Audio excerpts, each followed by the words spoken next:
আসসালামু আলাইকুম। উদ্ভাবক বিএসসি নার্সিং কোচিং এর বাংলা ক্লাসে সকলকে স্বাগত। সঙ্গে আছি আমি আমিরুল ইসলাম জিসান। আমাদের আজকের ক্লাসের বিষয়বস্তু আমি কিংবদন্তির কথা বলছি। লিখেছেন আবু জাফর ওবায়দুল্লাহ। প্রথমেই আমরা উৎস পরিচিতি এবং কবি পরিচিতি সম্পর্কে জেনে নিব। চলো আমরা শুরুতে উৎস পরিচিতি সম্পর্কে জেনে নিই।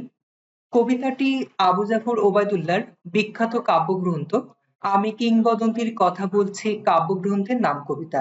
আমরা প্রথমেই পেয়ে গেলাম আমাদের কবিতাটা কোন কাব্যগ্রন্থ থেকে নেওয়া হয়েছে। আমাদের কবিতাটা আমি কিংবদন্তির কথা বলছি কাব্যগ্রন্থের নাম কবিতা। মানে আবু জাফর ওবায়দুল্লাহর একটা কাব্যগ্রন্থের নামই আমি কিংবদন্তির কথা বলছি, এবং এই কবিতার নাম অনুসারে কাব্যগ্রন্থের নামকরণ করা হয়েছে আমি কিংবদন্তির কথা বলছি। এরপর আমরা চলে যাই কবিতার প্রথম লাইন। আমাদের টিকে অনেক সময় প্রশ্ন আসে আমি কিংবদন্তির কথা বলছি কবিতার প্রথম লাইন কি এবং শেষ লাইন কি। আমরা এখনই জেনে নিব প্রথম লাইন এবং শেষ লাইন। কবিতার প্রথম লাইনে আমরা পাচ্ছি আমি আমার পূর্বপুরুষের কথা বলছি, এবং কবিতার শেষ লাইন আমরা কি তার মতো স্বাধীনতার কথা বলতে পারবো। এবার আমরা লেখক পরিচিতিতে চলে যাব। আমাদের লেখক পরিচিতিতে আমরা পাচ্ছি আমাদের কবিতার লেখক আবু জাফর ওবায়দুল্লাহ। তার জন্মসাল 1932 এবং জন্মস্থান বরিশাল জেলায়। জন্মস্থান বরিশাল জেলা। তার পিতৃ পরিচয় সম্পর্কে যদি আমরা জানতে চাই তাহলে আমরা তার পিতার নাম পাচ্ছি আব্দুল জব্বার খান। আব্দুল জব্বার খান, আবু জাফর ওবায়দুল্লাহর পিতা আব্দুল জব্বার খান। এবার আমরা শিক্ষা জীবন সম্পর্কে জানবো। আবু জাফর ওবায়দুল্লাহর মাধ্যমিক শিক্ষা সম্পন্ন হয় ময়মনসিংহ জেলা থেকে। ময়মনসিংহ জেলা স্কুল থেকে ম্যাট্রিক পাস করেন 1948 সালে। তিনি ম্যাট্রিক পাস করেন 1948 সালে ময়মনসিংহ জেলা স্কুল থেকে। উচ্চ মাধ্যমিক অর্থাৎ ইন্টারমিডিয়েট পাস করেন 1950 সালে ঢাকা কলেজ থেকে। এরপর উচ্চতর শিক্ষা বিএ অনার্স 1953 সালে এবং এমএ 1954 সালে ইংরেজি বিভাগ ঢাকা বিশ্ববিদ্যালয়। তাহলে আমরা পাচ্ছি তার স্নাতক এবং স্নাতকোত্তর ডিগ্রি তিনি ঢাকা বিশ্ববিদ্যালয় থেকে গ্রহণ করেন কোন বিষয়ে? ইংরেজি বিষয়ে। এবার আমরা তার গবেষণা সম্পর্কে জানবো। তিনি কেমব্রিজ বিশ্ববিদ্যালয় যুক্তরাজ্য তিনি কেমব্রিজ বিশ্ববিদ্যালয় যুক্তরাজ্য গবেষণা ইনস্টিটিউটে তিনি কাজ করেছেন। তিনি কোন বিষয়ে গবেষণা করেছেন? Letter poem of Yeats, the influence of আপেন্স hats. এরপর আমরা চলে যাব তার ডিপ্লোমা। তিনি ডিপ্লোমা অর্থনীতি উন্নয়ন বা উন্নয়ন অর্থনীতিতে ডিপ্লোমা করেছেন কেমব্রিজ বিশ্ববিদ্যালয় থেকে। এরপর আমরা তার পেশা ও কর্মজীবন সম্পর্কে জানব। তিনি লেকচারার ছিলেন ইংরেজি বিভাগ ঢাকা বিশ্ববিদ্যালয়। আমরা এর আগে জেনেছি আমাদের আবু জাফর ওবায়দুল্লাহ ঢাকা বিশ্ববিদ্যালয়ের ইংরেজি বিভাগ থেকে তার পড়াশোনার সমাপ্তি টানেন এবং পরবর্তীতে তিনি ঢাকা বিশ্ববিদ্যালয়ের ইংরেজি বিষয়ে লেকচারার হিসেবে জয়েন করেন এবং একই সঙ্গে তিনি বাংলাদেশ সচিবালয়ে নিযুক্ত ছিলেন। তিনি মন্ত্রী হিসেবে কাজ করেছেন কৃষি ও প্রাণী সম্পদ মন্ত্রণালয়, বাংলাদেশ সরকার 1982। আমাদের কবি আবু জাফর ওবায়দুল্লাহ বাংলাদেশ সরকার তৎকালীন 1982 সালে কৃষি ও পানি সম্পদ মন্ত্রণালয়ে তিনি নিযুক্ত ছিলেন। তাহলে আমরা কি পাচ্ছি? কৃষি ও পানি সম্পদ মন্ত্রণালয়ের মন্ত্রী ছিলেন আমাদের আবু জাফর ওবায়দুল্লাহ। এটা কত সালে?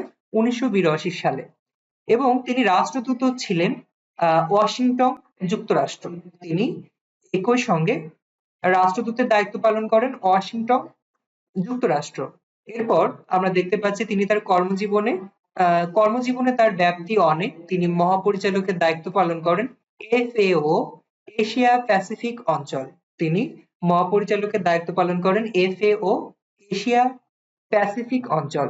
এরপর chairman Bangladesh centre for advanced studies. তিনি Bangladesh centre for advanced studies এর চেয়ারম্যান নিযুক্ত ছিলেন। এরপর আমরা দেখতে পাচ্ছি ফেলো হার্ভার্ড বিশ্ববিদ্যালয় সেন্টার ফর ইন্টারন্যাশনাল অ্যাফেয়ার্স এবং John F Kennedy school of গভর্নমেন্টের তিনি ফেলোশিপের দায়িত্বে নিযুক্ত ছিলেন। এরপর আমরা তার সাহিত্যকর্ম সম্পর্কে জানবো। আমাদের আবু জাফর ওবায়দুল্লাহর বিখ্যাত কাব্যগ্রন্থ সম্পর্কে আমরা এখন জানবো। তার লেখা বিখ্যাত কাব্যগ্রন্থ বা অনবদ্য সৃষ্টি হলো সাত নড়ির হার। তার লেখা কাব্যগ্রন্থ সাত নড়ির হার, কখনো রং কখনো সুর, কমলের চোখ, আমি কিংবদন্তির কথা বলছি, আমার সময়, সহিংস প্রতীক্ষা, বৃষ্টি ও সাহসী পুরুষের জন্য প্রার্থনা। তারপর আমরা দেখতে পাচ্ছি তিনি পুরস্কার ও সম্মাননায় ভূষিত হন ২১শে পদক, বাংলা একাডেমি পুরস্কার ১৯৭৯। এবার আমরা তার জীবন অবসান সম্পর্কে জানবো। তিনি ১৯শে মার্চ ২০০১ সালে মৃত্যুবরণ করেন। তিনি ১৯শে মার্চ ২০০১ সালে মৃত্যুবরণ করেন। এবার আমরা মূল কবিতায় যাওয়ার আগে আমাদের আমি কিংবদন্তির কথা বলছি কবিতার খুঁটিনাটি তথ্য সম্পর্কে জানবো। প্রথমে আমরা জেনে নিব আমাদের কবিতাটি কোন ছন্দে রচিত।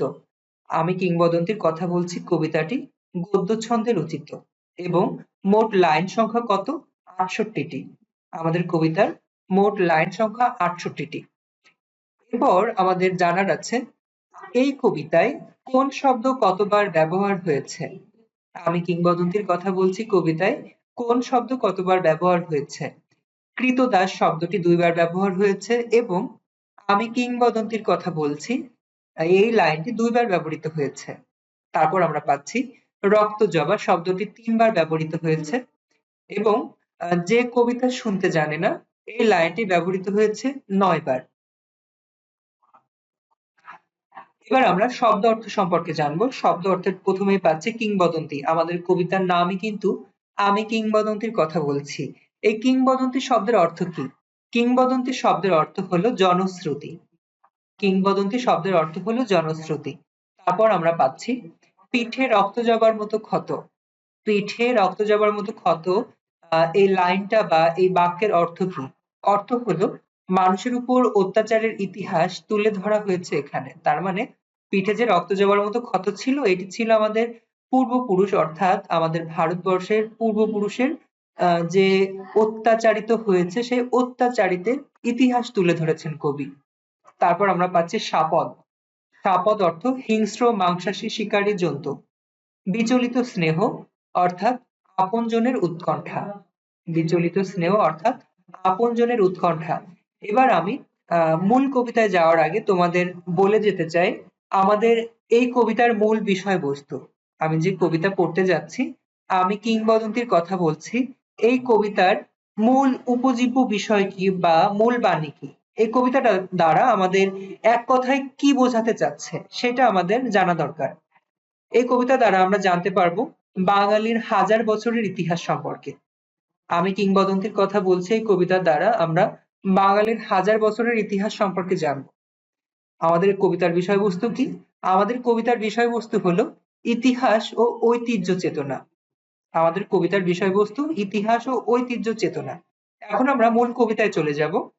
আমাদের মূল কবিতা আমি কিংবদন্তির কথা বলছি। আমি আমার পূর্বপুরুষের কথা বলছি। আমি আমার পূর্বপুরুষের কথা বলছি। এখানে পূর্বপুরুষ, পূর্বপুরুষ বলতে কবি কি বুঝিয়েছেন?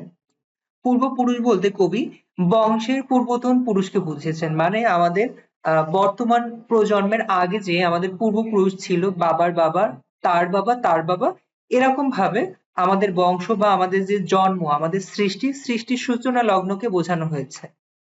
তারপর দেখো, তার করতলে পলিমাটির সৌরভ ছিল। তার করতলে পলিমাটির সৌরভ ছিল। এখানে করতল শব্দের অর্থ কি? করতল হলো হাতের মুঠো। করতল অর্থ হলো হাতের মুঠো। পলিমাটির সৌরভ ছিল। তাহলে কবি কি বোঝাচ্ছে? আমি আমার পূর্বপুরুষের কথা বলছি, তার করতলে পলিমাটির সৌরভ ছিল। এবার আমাদের আরেকটু আমি ব্যাখ্যা যাওয়ার আগে বলি যে পলিমাটি, পলিমাটি শব্দের অর্থ কি? পলিমাটি শব্দের অর্থ হলো বন্যা বা নদীর ঘোলা জল থেকে ঘিতিয়ে পড়া নরম ও উর্বর মাটির স্তর। যখন বন্যা হয়, বন্যার পানি যখন সরে যায় তখন যে একটা স্তর জমে ওই স্তরকে আমরা বলি পলিমাটি। তাহলে কবি বলছে আমি আমার পূর্বপুরুষের কথা বলছি, তার করতলে পলিমাটির সৌরভ ছিল। আমাদের পূর্বপুরুষেরা কৃষিজীবী ছিলেন। আমাদের যে পূর্বপুরুষ তারা ছিল কৃষিজীবী। তাদের কৃষিকর্মের সুমহান ঐতিহ্য লাভ করেছে চরণটি দ্বারা ভূমি নির্ভরতা বোঝানো হয়েছে। আমাদের এই চরণ দ্বারা আমাদের যে বাঙালির পূর্বপুরুষ পূর্বপুরুষদের পরিচিতি এবং আমাদের পূর্বপুরুষরা যে কৃষিভিত্তিক সমাজের অংশীদার ছিল সেই কৃষিভিত্তিক সমাজের কথা এই 2 লাইনের মাধ্যমে ফুটিয়ে তোলা হয়েছে। তারপর দেখো, তার পিঠে রক্ত জবার মতো ক্ষত ছিল। তার পিঠে রক্ত জবার মতো ক্ষত ছিল। এখানে রক্তজবা কি? রক্তজবা রক্তজবা লাল বলে পিঠের ক্ষতের সঙ্গে তুলনা করা হয়েছে। আমরা জানি যে জবা ফুল, রক্তজবা লাল যে জবাটা তাকে আমরা বলি রক্তজবা। এখানে জবার লালকে পিঠের ক্ষতের সঙ্গে তুলনা করা হয়েছে। কারণ আমাদের যে পূর্বপুরুষের কথা কবি বলছে, আমাদের যে বাঙালি, আমরা বাঙালির পূর্বপুরুষ, বাঙালিদের উপর যে শোষণ করা হয়েছে, শাসন করা হয়েছে, সেই বাঙালির উপর যে শোষণের চিত্র, সেই চিত্রটা তিনি এই লাইনের মাধ্যমে ফুটিয়ে তুলেছেন। তিনি কি বলছেন? তার পিঠে রক্ত জবার মতো ক্ষত ছিল, অর্থাৎ আমাদের বাঙালির পূর্বপুরুষদের পিঠে রক্ত জবার ক্ষত ছিল, কারণ তারা অত্যাচারিত হয়েছে, তারা অত্যাচারিত ছিল। তারপর দেখো, তিনি অতিক্রান্ত পাহাড়ের কথা বলতেন। তিনি অতিক্রান্ত পাহাড়ের কথা বলতেন। এখানে অতিক্রান্ত শব্দের অর্থ কি? অতিক্রান্ত শব্দের অর্থ হলো ডিঙানো হয়েছে এমন, মানে লঙ্ঘিত। আমি ডিঙিয়ে চলে গেলাম মানে লাফ দিয়ে চলে গেলাম। তাহলে এই লাইনের অর্থ কি দাঁড়ায়? তিনি অতিক্রান্ত পাহাড়ের কথা বলতেন। লক্ষ্য অর্জনে পাহাড় সম প্রতিকূলতা অতিক্রম করা সাহসী সংগ্রামী যে চেতনা, সেই আমাদের পূর্বপুরুষ যে লক্ষ্য অর্জন করতে যে পিছুপা হতেন না, তিনি পাহাড়কেও ডিঙ্গিয়ে চলে যেতে পারতেন, এমন কথা বলা হয়েছে। আমরা তো পাহাড় ডিঙানোর কল্পনাই করতে পারি না, কারণ আমরা এক লাফ দিয়ে কতটুকুই বা যেতে পারি। এক লাফ দিয়ে আমরা 3 ফিট 4 ফিট বা সর্বোচ্চ 10-12 ফিট যেতে পারি যারা অ্যাথলেট। কিন্তু এখানে কবি বলছেন তিনি অতিক্রান্ত পাহাড়ের কথা বলতেন, অর্থাৎ কবির পূর্বপুরুষ বা আমরা যে বাঙালি আমাদের পূর্বপুরুষ অতিক্রান্ত পাহাড়ের কথা বলতেন। পাহাড় অতিক্রম করা দুঃসহ ব্যাপার। এখানে কবি বোঝাতে চাচ্ছেন যে আমরা যে বাঙালি হিসেবে আমরা যে কোনো প্রতিকূল পরিবেশ অতিক্রম করার জন্য আমাদের যে চেতনা এবং আমাদের যে সাহস, এটা অগ্রণী ভূমিকা পালন করে। তারপর দেখো, অরণ্য এবং সাপদের কথা বলতেন। কবি বলছে আমি যে আমার পূর্বপুরুষের কথা বলছি, আমার পূর্বপুরুষ অরণ্য এবং সাপদের কথাও বলতেন। আমরা সাপদ সম্পর্কে জেনেছি, সাপদ হলো মাংসাশী হিংস্র প্রাণ। এর আগে আমরা শব্দ অর্থতে জেনেছি। তাহলে অরণ্য এবং সাপদের কথা বলতেন বলতে কবি কি বুঝিয়েছেন? বন ও হিংস্র প্রাণীর মতো বিপদ সংকুল পথ অতিক্রমের কথা। আমাদের পূর্বপুরুষ বন পাড়ি দিতে পারতেন, হিংস্র প্রাণীর সাথে বিপদ মোকাবেলা করতে পারতেন। পতিত জমি আবাদের কথা বলতেন। পতিত জমিকে সবুজ শ্যামল করার মতো অসাধ্য সাধন করার ক্ষমতা আমাদের পূর্বপুরুষের ছিল। তিনি কবি এবং কবিতার কথা বলতেন। তিনি কবি এবং কবিতার কথা বলতেন। এখানে পূর্বপুরুষরা যে মুক্তির আকাঙ্ক্ষা শোনাতেন, তাই কবির দৃষ্টিতে শব্দবদ্ধ কবিতা। তিনি কবি এবং কবিতার কথা বলতেন বলতে কবি এখানে মুক্তির বাণী শুনিয়েছেন। এই কবিতা দ্বারা কবি কি বুঝিয়েছেন? কবি যে আমাদের বলছেন যে তিনি কবি এবং কবিতার কথা বলতেন। কবির এ কথা বলার অর্থ বা অর্থবহতার দিক থেকে যদি আমরা বিশ্লেষণ করি, তাহলে কবি বলেছেন আমাদের যে পূর্বপুরুষ ছিল, বাঙালির পূর্বপুরুষ, তাদের মুক্তির আকাঙ্ক্ষা ছিল অনেক। কারণ আমাদের পূর্বপুরুষরা প্রতিনিয়ত অত্যাচারিত নির্যাতিত হয়ে আসছে, কিন্তু তারা যে বারবার অত্যাচারিত হয়েছে, নির্যাতিত হয়েছে, তাদের মধ্যে যে এটা মোকাবেলা করার মতো সাহস বা ক্ষমতা ছিল না, এটা বলা ভুল হবে। কারণ আমরা দেখতে পারি যে 1857 সালে সিপাহী বিদ্রোহ হয়। 1857 সালে সিপাহী বিদ্রোহ হয়, যেটা বাঙালির মুক্তিকামী বা সাহসিকতার প্রতিফলন ঘটায়। তারপর তিতুমিরের যে বিদ্রোহ দেখি, এই বিদ্রোহ আমাদের পরিচয় করিয়ে দেয় যে আমাদের পূর্বপুরুষরা কখনোই বন্দিত্ব গ্রহণ করতে চাননি বা তারা স্বীকার করেননি। তাদের মধ্যে মুক্তির চেতনা ছিল। তারা নিজ ভূমিতে থেকে দাসের মতো জীবন অতিবাহিত করার পক্ষে ছিল না। তাহলে কবি কি বলছেন? তিনি কবি এবং কবিতার কথা বলতেন। এই কবিতা দ্বারা কবি মুক্তির বাণী শুনিয়েছেন। এই কবিতা অর্থাৎ হলো মুক্তির বাণী। তারপর দেখো, জিহ্বায় উচ্চারিত প্রতিটি সত্য শব্দ কবিতা। জিহ্বায় উচ্চারিত প্রতিটি সত্য শব্দ কবিতা। পূর্বপুরুষের মুখে সৃষ্টি, স্রষ্টা, অতীত, ঐতিহ্য ও সমৃদ্ধির কথা শোনা। এখানে কবি বলছে জিহ্বায় উচ্চারিত প্রতিটি সত্য শব্দ কবিতা। ইতিবাচক সকল শব্দই সত্যর কথা বলে। এই সত্যই কবিতা। অন্যায়ের বিরুদ্ধে উচ্চারিত প্রতিবাদ কবিতা।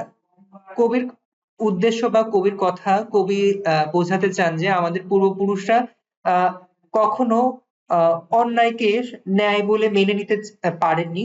যেটা ইতিবাচক সেটা ইতিবাচক। ইতিবাচক যদি কোনো বিষয় আমাদের পূর্বপুরুষের দৃষ্টিগোচর হয়, তাহলে তিনি সত্যের কথাই বলতেন। এই সত্যই কবিতা। আমরা একটু আগে জেনেছি যে তিনি কবি এবং কবিতার কথা বলতেন। এই কবিতাটা কি? ওই ইতিবাচক যে সত্য, এই সত্যই কবিতা। অন্যায়ের বিরুদ্ধে উচ্চারিত প্রতিবাদী কবিতা। তাহলে আমরা কবিতা মানে কি পাচ্ছি? অন্যায়ের বিরুদ্ধে যে প্রতিবাদ, অন্যায়ের বিরুদ্ধে প্রতিবাদী কবিতা, ইতিবাচক যে কথাগুলো আছে, সত্য কথাগুলো আছে, ইতিহাস নির্ভর যে সত্য কথা, সেই সত্য কথা কবিতা। তারপর দেখো, কর্ষিত জমির প্রতিটি শস্য দানা কবিতা। কর্ষিত জমির প্রতিটি শস্য দানা কবিতা। এখানে আমাদের জানার আছে কর্ষিত শব্দের অর্থ কি। কর্ষিত শব্দের অর্থ হলো কর্ষণকৃত। কর্ষণ অর্থাৎ চাষ। কর্ষণ শব্দের অর্থ হলো চাষ এবং কৃত অর্থাৎ যেটা আমরা আহ ধান বা যে কোনো ফসল চাষ করার আগে মাটি আলগা করি, এই মাটি আলগা করাকে বলা হচ্ছে কর্ষিত। কর্ষিত জমির প্রতিটি শস্য দানা কবিতা। এখানে কবি বোঝাচ্ছেন কবিতা যেন কবির জমিতে যত্নে ফলানো ফসল। এই চিত্রকল্পের সঙ্গে কবিতাকে অভেদ কল্পনা করা হচ্ছে। আমাদের কবি বলছে কর্ষিত জমির প্রতিটি শস্যদানা কবিতা। এই কবিতা আহ আমাদের কবি, আমরা যেমন শস্য জমিতে বপন করি বা ফলানোর জন্য জমিতে ছিটিয়ে দেই, ঠিক তেমনই কবি বলছেন যে আমাদের যে সত্য কথা বা আমাদের ইতিহাস ঐতিহ্য কবি জমিতে ছিটিয়ে দিতে চান। এই ইতিহাস ঐতিহ্য এবং যে সত্য কথা, ইতিবাচক যে দিক, কবি চান যে এই ইতিবাচক দিক ফসলের মতো পরিপুষ্ট হয়ে আমাদের মাঝে আবার ফিরে আসুক। আর এর মূল কথা আমরা একটাই বলতে পারি, কর্ষিত জমির প্রতিটি শস্যদানা কবিতা। কবিতা যেন জমিতে যত্নে ফলানো ফসল। কবিতা যেন জমিতে ফলানো ফসল। আর আমরা এই কবিতা একটু আগে জেনেছি কবিতা হলো আমাদের যে ইতিহাস, আমাদের ঐতিহ্য, আমাদের ইতিবাচক যে দিক, আমাদের যে সত্য কথা, সবই কবিতার অংশ। আর এই কবিতায় কবি শস্য দানার মতো ফসল ফলাতে চান। তারপর দেখো, যে কবিতা শুনতে জানে না সে ঝড়ের আর্তনাদ শুনবে। যে কবিতা শুনতে জানে না সে ঝড়ের আর্তনাদ শুনবে। এখানে আর্তনাদ শব্দের অর্থ কি? আর্তনাদ শব্দের অর্থ হলো কাতর চিৎকার। আর্তনাদ শব্দের অর্থ হলো কাতর চিৎকার। তাহলে কবি কি বলছে? যে কবিতা শুনতে জানে না সে ঝড়ের আর্তনাদ শুনবে। অর্থাৎ সত্য থেকে বিচ্যুত থাকলে আত্মার প্রশান্তি থাকবে না, অশান্তি প্রবল হবে। আমরা যদি সত্য থেকে মুখ ফিরিয়ে নিই, তাহলে আমাদের মধ্যে শান্তি থাকবে না, শান্তি আমাদের ধারে কাছেও আসবে না, অশান্তি প্রবল ভাবে ধারণ করবে। সত্য থেকে বঞ্চিত হলে আত্মার মুক্তি হবে না। এজন্য কবি বলছে আমরা যারা কবিতা শুনতে জানি না, মানে আমরা যারা ইতিহাস শুনতে জানি না, সত্য কথা যাদের বোধগম্য হয় না, যারা সত্য থেকে বিরত, তাদেরকে বলছে তারা বঞ্চিত হবে আত্মার মুক্তি থেকে। তার মানে আত্মার মুক্তি মানে নিজের শান্তি থেকে নিজেই বঞ্চিত হবে। যারা ইতিহাস ঐতিহ্যকে অস্বীকার করবে, বাঙালি ইতিহাস বাঙালির ঐতিহ্য, তারা নিজে নিজেই অশান্তিতে ভুগবে। সত্য থেকে বঞ্চিত হলে আত্মার মুক্তি হবে না। তারপর দেখো, যে কবিতা শুনতে জানে না সে দিগন্তের অধিকার থেকে বঞ্চিত হবে। যে বাঙালির ইতিহাস ঐতিহ্য বা বাঙালির যে সত্য ইতিবাচক দিক আছে, এই দিকগুলো শুনতে জানে না বা শুনবে না, সে দিগন্তের অধিকার থেকে বঞ্চিত হবে। এখানে দিগন্ত কি? দিগন্ত শব্দের অর্থ কি আমরা জানি। দিগন্ত শব্দের অর্থ হলো দিকের শেষ বা একটা সীমা। দিগন্ত মানে আমি বললাম যে দূর দূর দিগন্ত, দিগন্ত মানে অন্তহীন, যার কোনো শেষ নেই, শেষ সীমা। তাহলে কবি বলছে যে কবিতা শুনতে জানে না, অর্থাৎ যে বাঙালির ইতিহাস ঐতিহ্য সম্পর্কে আহ ধারণা নেই বা ধারণা রাখতেও জানে না, সে দিগন্তের অধিকার থেকে বঞ্চিত হবে। দিগন্তের যে বিশালতা আছে, দিগন্তের যে সৌন্দর্য আছে, এই দিগন্তের সৌন্দর্য অনুভব না করতে পারা, যে কবিতা শুনতে জানে না সে দিগন্তের বিশালতা দিগন্তের সৌন্দর্য অনুভব করতে পারবে না। যে কবিতা শুনতে জানে না সে আজন্ম কৃতদাস থেকে যাবে। কবি বলছে আমরা যারা আমাদের পূর্বপুরুষের ইতিহাস অস্বীকার করব, আমরা স্বাধীনতার চেতনা থেকে আহ বিপদগামী হব, স্বাধীনতার চেতনা আমাদের মধ্যে জাগবে না। যে কবিতা শুনতে জানে না সে আজন্ম কৃতদাস থেকে যাবে। এখানে কৃতদাস শব্দের অর্থ কি? এখানে কৃতদাস কৃতদাস শব্দের অর্থ হলো কেনা গোলাম, অন্যের দাসত্বে আবদ্ধ ব্যক্তি। কৃতদাস শব্দের অর্থ হলো কেনা গোলাম, অন্যের দাসত্বে আবদ্ধ ব্যক্তি। এই কৃতদাস শব্দটি কোন ভাষার শব্দ? এটা হলো সংস্কৃত শব্দ। কৃতদাস শব্দটি সংস্কৃত শব্দ এবং এটা যদি আমরা ব্যাকরণে ব্যাখ্যা করি, এটা হলো কর্মধারয় সমাস। কৃতদাস কর্মধারয় সমাস। তাহলে কি হবে অর্থ? আমি আরেকবার বলি, যে কবিতা শুনতে জানে না সে আজন্ম কৃতদাস থেকে যাবে। কবিতা না শুনতে জানলে মানুষ সত্য থেকে বঞ্চিত হয়, আত্মার মুক্তি ঘটে না, চিরকাল পরাধীন থাকে। তারপর দেখো, আমি উচ্চারিত সত্যের মতো স্বপ্নের কথা বলছি। আমি উচ্চারিত সত্যের মতো স্বপ্নের কথা বলছি। কবির উচ্চারিত প্রতিটি সত্যই কবিতা, যা কবির স্বপ্নকে ধারণ করে। আমি উচ্চারিত সত্যের মতো স্বপ্নের কথা বলছি। স্বপ্ন বাস্তবায়নের কথা বলেছেন এখানে। উনুনের আগুনে আলোকিত একটি উজ্জ্বল জানালার কথা বলছি। উনুনের আগুনে আলোকিত একটি উজ্জ্বল জানালার কথা বলছি। এখানে উনুন শব্দের অর্থ কি? উনুন শব্দের অর্থ হলো চুলা। উনুন শব্দের অর্থ হলো চুলা। এবং উজ্জ্বল, উজ্জ্বল শব্দের অর্থ কি? উজ্জ্বল শব্দের অর্থ হলো আলোকিত। উনুনের আগুনে আলোকিত একটি উজ্জ্বল জানালার কথা বলছি। এখানে কবি আগুনে সবকিছু যেমন সূচি হয়ে ওঠে, তাই আগুনের উত্তাপে পরিশুদ্ধ হয়ে সকল গ্লানি মুছে ফেলে আলোয় ভরা মুক্ত জীবনের সম্ভাবনা ও প্রত্যাশা জানাতে এখানে উজ্জ্বল জানালার অনুষঙ্গ ব্যবহৃত করেছেন বা প্রসঙ্গ এনেছেন। এখানে আহ হিন্দু ধর্ম মতে বা সনাতন ধর্মের যারা, তারা বলে যে অগ্নি স্নানে শুচি হোক ধরা, আমরা গানের লাইন পড়েছি। তারা বিশ্বাস করে আগুনের উত্তাপে সবকিছু পরিশুদ্ধ হয়, সবকিছু শুদ্ধ হয়। কবিরও ধারণা আহ আগুনের উত্তাপে, আগুনের উত্তাপে আমাদের জীবন বা আমাদের যে প্রত্যাশা সবকিছুই পরিশুদ্ধ হোক।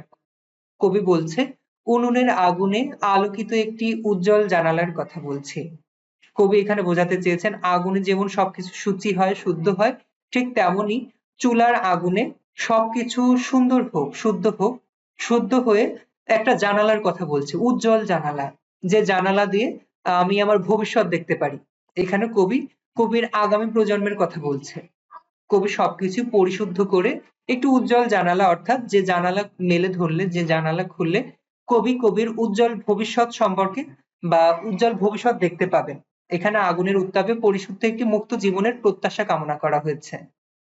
আমরা যে অত্যাচারিত হয়েছি, আহ আমাদের পূর্বপুরুষরা চেয়েছে যে আমাদের অত্যাচার যেন শেষ হয়ে সবকিছু শুদ্ধ হয়ে একটা জানালা আমাদের সামনে মেলে ধরুক, যে জানালা দ্বারা আমরা আমাদের ভবিষ্যৎ দেখতে পারি, যে জানালা দ্বারা আমরা আমাদের ভবিষ্যৎ দেখতে পারি। এখানে আগুনের উত্তাপে পরিশুদ্ধ একটি মুক্ত জীবনের প্রত্যাশা কামনা করা হয়েছে। তারপর দেখো, কবি বলেছে আমি আমার মায়ের কথা বলছি। আমি আমার মায়ের কথা বলছি। তিনি বলতেন প্রবাহমান নদী যে সাঁতার জানে না তাকেও ভাসিয়ে রাখে। কবি বলছে আমি আমার মায়ের কথা বলছি। তিনি বলতেন প্রবাহমান নদী যে সাঁতার জানে না তাকেও ভাসিয়ে রাখে। প্রবাহমান, প্রবাহমান শব্দের অর্থ কি? প্রবাহমান অর্থ হচ্ছে প্রবাহিত হচ্ছে এমন বা চলমান। প্রবাহিত হচ্ছে এমন বা চলমান। কবি বলছে আমি আমার মায়ের কথা বলছি। কবি মায়ের কথার মাধ্যমে প্রকৃতি ও স্বদেশের রূপ তুলে ধরেছেন। কবি মায়ের কথার মাধ্যমে আমাদের যে প্রকৃতি ও স্বদেশের রূপ তুলে ধরেছেন। তিনি বলতেন প্রবাহমান নদী যে সাঁতার জানে না তাকেও ভাসিয়ে রাখে। এখানে মানুষের জীবন, মানুষের জীবনে যে গতি থাকলে সমাজ গতিশীল ও চিরস্থায়ী হয় সেটি বোঝাচ্ছে। মানুষের জীবনে যদি গতি থাকে তাহলে সমাজও গতিশীল হয়, সমাজ চিরস্থায়ী হয়। যে সাঁতার জানে না তাকেও ভাসিয়ে রাখে, মানুষকে তার আশায় বাঁচিয়ে রাখে। আমার মধ্যে যদি আশা থাকে যে আমি বাঁচবো, আমি এই প্রতিকূল পরিবেশ মোকাবেলা করতে সক্ষম, তাহলে আমি নিজেই আমার সবথেকে বড় চাওয়া বা ভরসার জায়গা হলো আমি নিজে, আত্মবিশ্বাসের জায়গা। আমার মধ্যে যদি এই আত্মবিশ্বাস থাকে যে আমি পারবো, তাহলে সবকিছুই সম্ভব। এখানে কবি বলছে যে আমাদের মধ্যে আশাবাদ বা আত্মবিশ্বাস জাগিয়ে তুলতে হবে। কবি বলছে যে আমার মা অর্থাৎ আমার দেশ, আমার প্রকৃতি বলতো যে সাঁতার জানে না তাকেও ভাসিয়ে রাখে। মানুষের যদি আত্মবিশ্বাস থাকে তাহলে মানুষ প্রতিকূল পরিবেশেও টিকে থাকতে পারে। যে কবিতা শুনতে জানে না সে নদীতে ভাসতে পারে না। যে কবিতা শুনতে জানে না সে নদীতে ভাসতে পারে না। এখানে আত্মশক্তি অর্জন করতে না পারার কথা বলা হয়েছে। আত্মশক্তি অর্জন করতে না পারা। যে কবিতা শুনতে জানে না সে মাছের সঙ্গে খেলা করতে পারে না। যে কবিতা শুনতে জানে না সে মাছের সঙ্গে খেলা করতে পারে না। এখানে কবি জীবনের সত্য উপলব্ধি করে কল্পনা বিলাসী হতে না পারার কথা বলেছে। এখানে জীবনের যে সত্য উপলব্ধি আছে সেই উপলব্ধিকে কল্পনা বিলাসী না হওয়ার কথা কবি বুঝিয়েছেন এখানে। তারপর দেখো, যে কবিতা শুনতে জানে না সে মায়ের কোলে শুয়ে গল্প শুনতে পারে না। যে কবিতা শুনতে জানে না সে মায়ের কোলে শুয়ে গল্প শুনতে পারে না। এখানে কবি কবিতা শোনার ক্ষমতা না থাকলে মায়ের কোলে শুয়ে গল্প শোনার মানসিকতা থাকে না এরূপ বুঝিয়েছেন। স্বাধীন ও নিরাপদ পরিবেশে থাকা মানে আমরা যারা সত্য থেকে বঞ্চিত বা আমরা যারা সত্য অস্বীকার করি, তারা কিভাবে স্বাধীন ও নিরাপদ পরিবেশ কামনা করি? কবি বলছে, যারা এই ইতিবাচক দিক বা আমাদের ঐতিহ্য মনে রাখে না বা মনে রাখতে চায় না, তারা মায়ের কোলে শুয়ে গল্প শুনতে পারে না। মায়ের কোলে শুয়ে গল্প শোনার প্রসঙ্গ টেনেছেন এজন্য, মায়ের কোলে শুনে গল্প শোনাকে বলছেন কবি স্বাধীনতা ও নিরাপদ পরিবেশ। মায়ের কোল, কারণ মায়ের কোলই পৃথিবীতে একমাত্র নিরাপদ আশ্রয়স্থল। মায়ের কোলই পৃথিবীতে একমাত্র নিরাপদ আশ্রয়স্থল। সেই নিরাপদ আশ্রয়স্থলের সঙ্গে কবি আমাদের দেশের কথা, আমাদের প্রকৃতির সঙ্গে তুলনা করেছেন। আমাদের দেশ যে স্বাধীন ও নিরাপদ, সেই নিরাপদ পরিবেশে থাকার কথা কবি এখানে ব্যক্ত করেছেন। তারপর দেখো কবি বলছে, আমি কিংবদন্তির কথা বলছি, আমি আমার পূর্বপুরুষের কথা বলছি, আমি বিচলিত স্নেহের কথা বলছি, আমি বিচলিত স্নেহের কথা বলছি। এখানে বিচলিত স্নেহ শব্দের অর্থ কি? বিচলিত স্নেহ শব্দের অর্থ হলো আপনজনের উৎকণ্ঠা। শুরুতেই আমরা শব্দ অর্থ টিকাতে পড়েছি। মুক্তি প্রত্যাশী মানুষের আসন্ন বিপদের আশঙ্কায় তাদের স্বজনরা উদ্বিগ্ন হন। আমরা যারা মুক্তি প্রত্যাশী, আমাদের পাশে যেমন আমাদের আত্মীয় স্বজন, আমরা যখন বিপদে পড়ি তাদের যে একটা উৎকণ্ঠা থাকে যে আমাকে সাহায্য করতে হবে বা আমাকে বাঁচিয়ে তুলবে, যে একটা উৎকণ্ঠা, সেই উৎকণ্ঠাকে বলছে বিচলিত স্নেহ। আমি বিপদে পড়ছি, আমার মা বাবা, আমার ভাই বোন সবাই আমাকে বাঁচানোর জন্য উঠে পড়ে লেগেছে। এই যে স্বজনদের যে উৎকণ্ঠা, এই স্বজনদের উৎকণ্ঠাকে কবি এখানে বিচলিত স্নেহের সঙ্গে তুলনা করেছেন। কবি বলছেন, আমি কিংবদন্তির কথা বলছি, আমি আমার পূর্বপুরুষের কথা বলছি, আমি বিচলিত স্নেহের কথা বলছি। এখানে আপনজনের উৎকণ্ঠার কথা স্মরণ করে কবি এই পঙ্ক্তিটি লিখেছেন। পরবর্তীতে দেখো, গর্ভবতী বোনের মৃত্যুর কথা বলছি। এখানে কবি বলছে, গর্ভবতী বোনের মৃত্যুর কথা বলছি। স্বজন হারানোর যে বেদনা, মৃত্যুকে কাছ থেকে দেখা, এখানে কবি মৃত্যুকে কাছ থেকে দেখেছেন। গর্ভবতী বোনের যে মৃত্যু, বোন তো নিজেরই হয়, নিজের বোন যখন গর্ভবতী অবস্থায় মৃত্যুবরণ করে, যখন নিজের বোন গর্ভবতী থাকে তখন নিজের পরিবার সহ নিজে সবাই আনন্দে আত্মহারা হয়ে থাকে, কারণ নতুন একজন অতিথি আসবে। কিন্তু নতুন নতুন অতিথি আসার আগেই যদি সেই গর্ভবতী মা মারা যায়, যদি গর্ভবতী বোন মারা যায়, তাহলে যে স্বজন হারানোর যে বেদনা, সেটা মৃত্যুকে কাছ থেকে দেখার সঙ্গে কবি তুলনা করেছেন।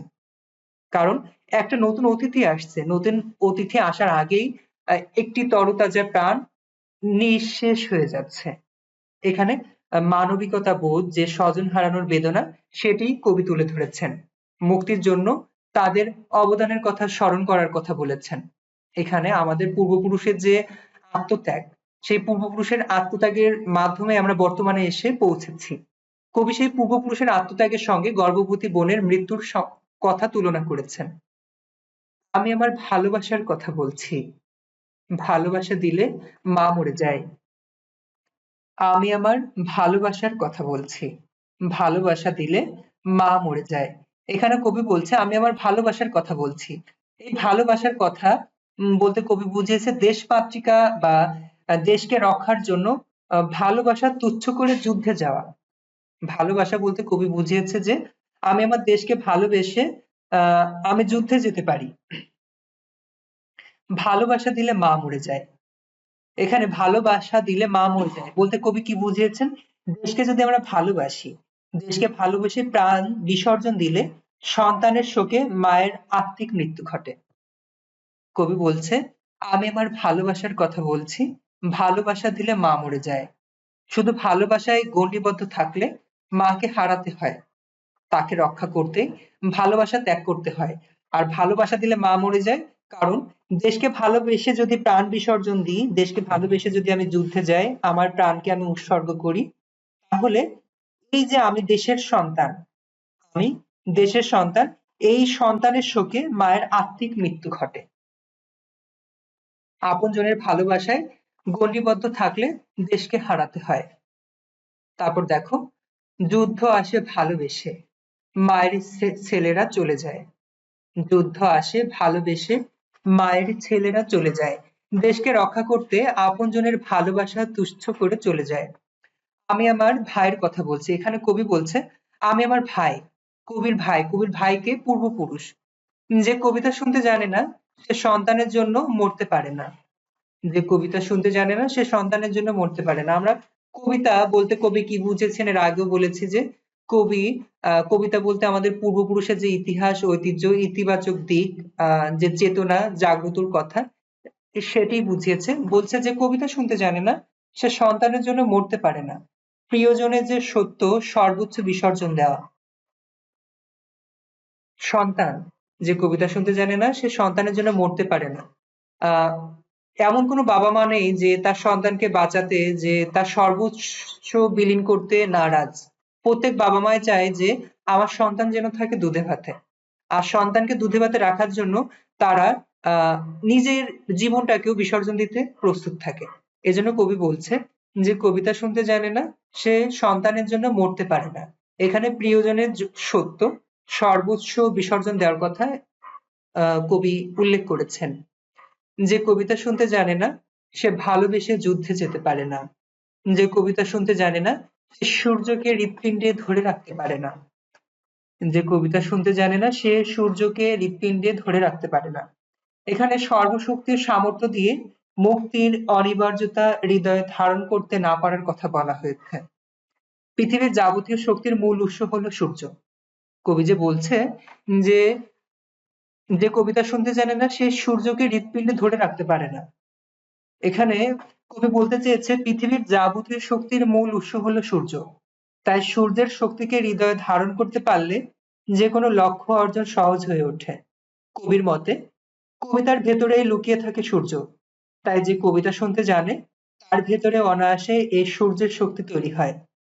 যাদের হৃদয়ে এই সূর্যের শক্তি থাকে তাদের কোনো দাসত্বের শৃঙ্খলই বাঁধতে পারে না, বরং মুক্তিই অনিবার্য হয়ে ওঠে। অর্থাৎ লুকায়িত যে শক্তি জাগ্রত বা সাহসের সাথে মুক্তির পথ দেখায় সেটি কবি এখানে তুলে ধরার চেষ্টা করেছেন। তারপর দেখো, আমি কিংবদন্তির কথা বলছি। আমি আমার পূর্বপুরুষের কথা বলছি। তার পিঠে রক্ত জবার মতো ক্ষত ছিল, কারণ তিনি কৃতদাস ছিলেন। আমি আমার পূর্বপুরুষের কথা বলছি। পূর্বপুরুষের সাহসী ও গৌরবোজ্জ্বলের যে ইতিহাস আছে সেই ইতিহাসের কথা এখানে কবি তুলে ধরেছেন।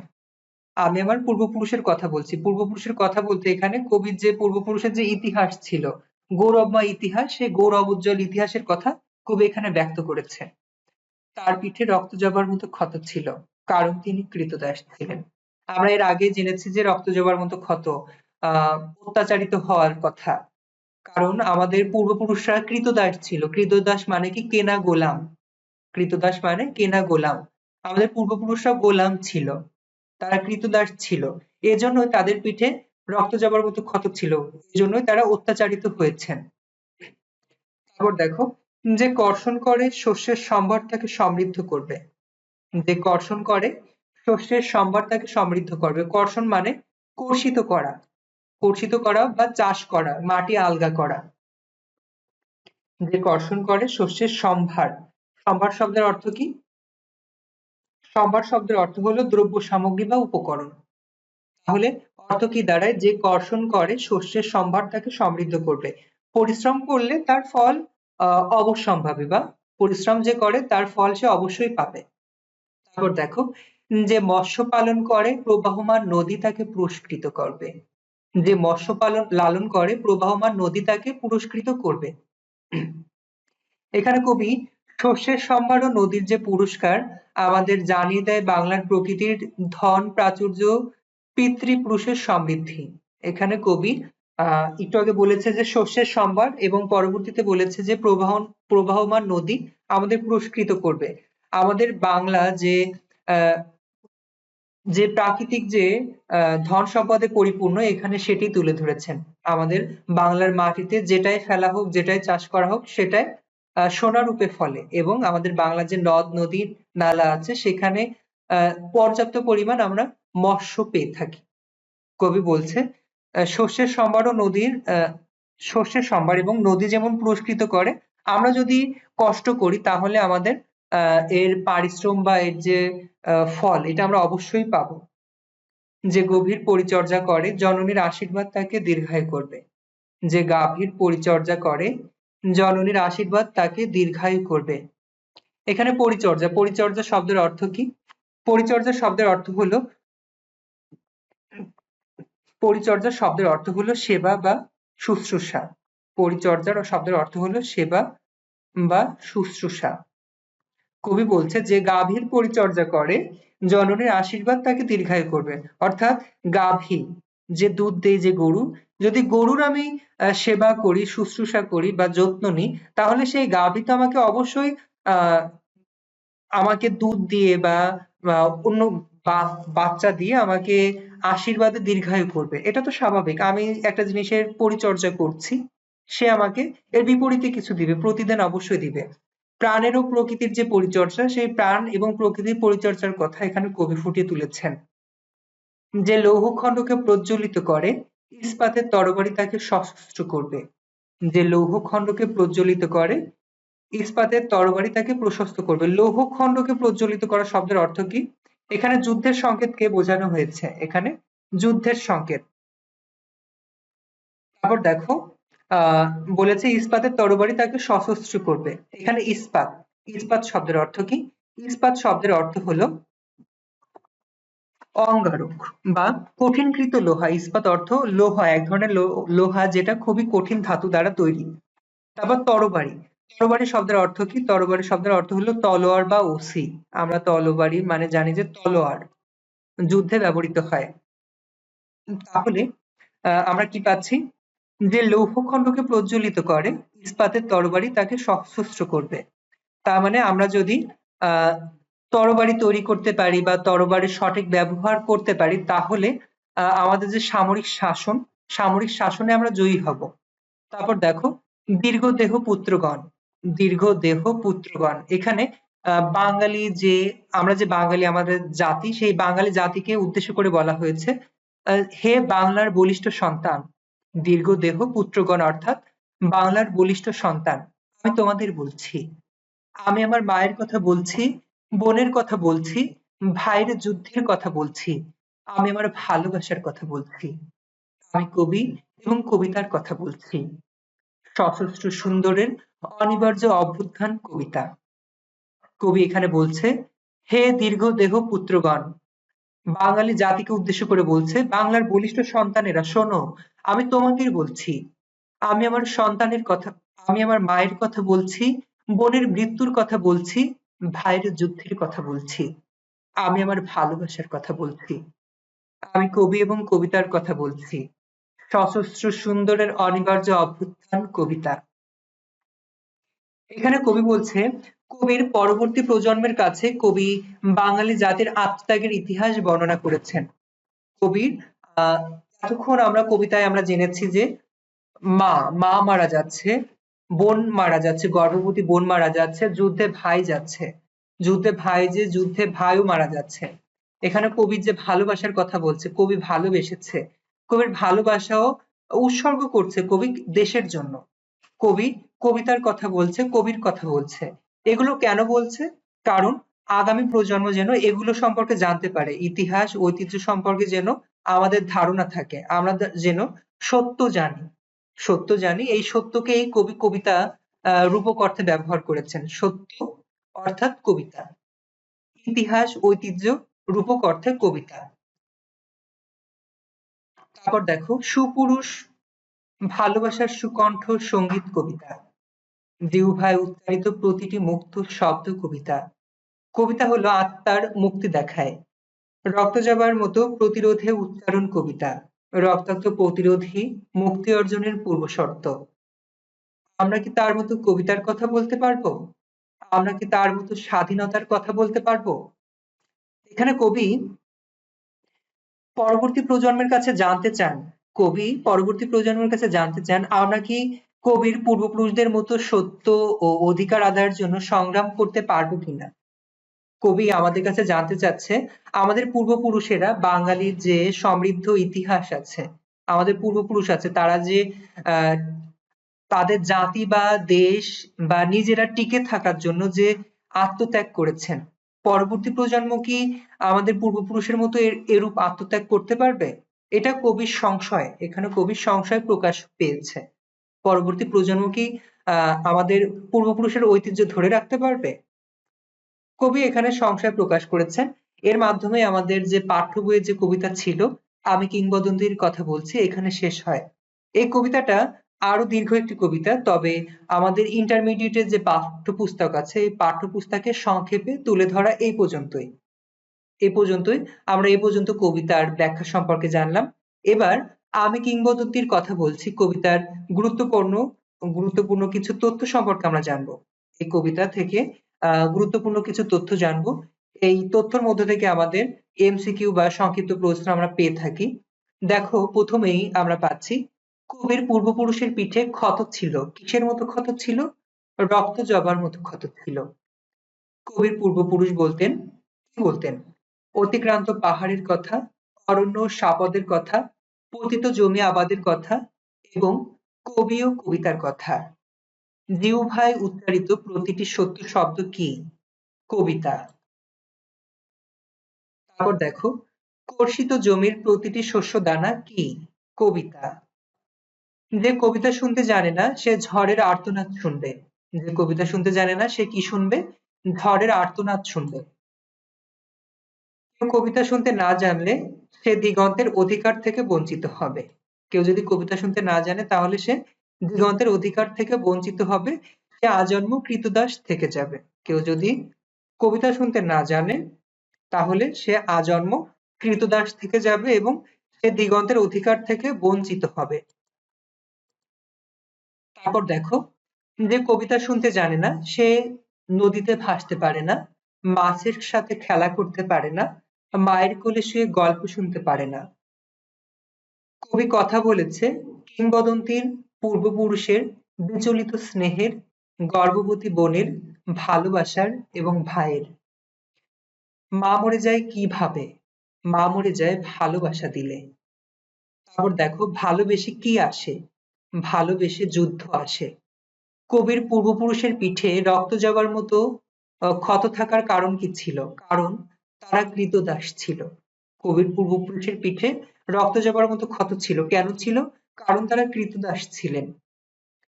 তারপর দেখো যে মৎস্য লালন করে তাকে পুরস্কৃত করবে কে? যে মৎস্য লালন করে তাকে পুরস্কৃত করবে প্রবাহমান নদী। কবি বলেছে মা, বোনের মৃত্যু, ভাইয়ের যুদ্ধ এবং তার ভালোবাসার কথা। কবি কাদের কথা বলেছে? মা, বোনের মৃত্যু, ভাইয়ের যুদ্ধে যাওয়ার কথা এবং তার ভালোবাসার কথা।